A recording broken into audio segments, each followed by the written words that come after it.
మన భారతదేశంలో ప్రతి 8 ఆడవాళ్ళలో ఒకరికి రొమ్ము క్యాన్సర్ వచ్చే అవకాశం ఉంది. సో దాని నుంచి మనని మనం ఈజీగా కాపాడుకోవచ్చు.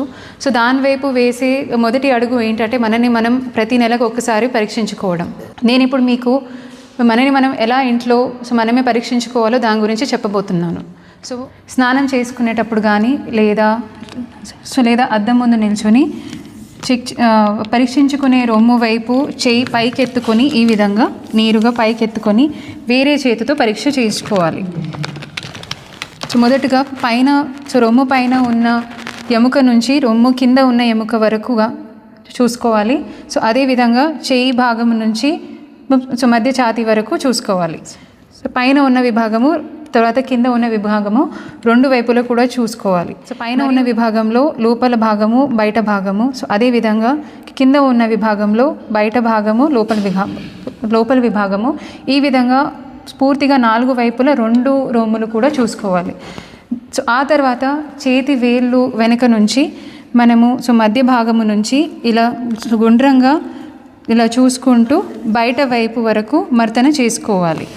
ఈ విధంగా 2 రొమ్ములు కూడా చూసుకోవాలి. ఈ విధంగా మధ్యం నుంచి బయట భాగం వరకు మర్దన చేసుకోవాలి. ఆ తర్వాత రొమ్ము చర్మం మీద గనక ఏ రకమైన ఎరుపు కానీ ఏ రకమైన లాగినట్టుగా ఉంటే కానీ, అదేవిధంగా నిప్పులు 2 కూడా ఒకే లెవెల్లో ఉన్నాయా లేదా చూసుకోవాలి. ఒకవేళ నిప్పులు గనక ఒకవైపు లోపలికి లాగినట్టుగా అనిపిస్తే డాక్టర్ దగ్గరికి వెంటనే వెళ్ళిపోవాలి. సో రొమ్ము 2 వైపులా చూసుకున్న తర్వాత అదే వైపున చేయి పైకి చేసుకొని చంకలో కూడా వేరే చేతితో ఒకవేళ ఏమన్నా గడ్డలు ఉన్నాయేమో చూసుకోవాలి. సో ఆ విధంగా 2 చంకలు కూడా మనము పరీక్షించుకోవాలి.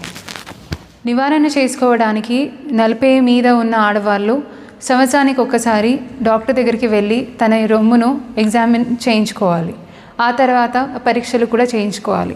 దాంట్లో అల్ట్రాసౌండ్ స్కానింగ్ మరియు ఎక్స్రే రొమ్ము సంబంధించి ఎక్స్రే కూడా తీయించుకోవాలి. ఈ 2 పరీక్షల్లో రొమ్ము సంబంధించి క్యాన్సర్ కానీ ఏ రకమైన గడ్డ ఏ రకమైన మార్పు వ్యాధి ఏమున్నా కూడా బయటకి పడే అవకాశాలు ఉంటాయి.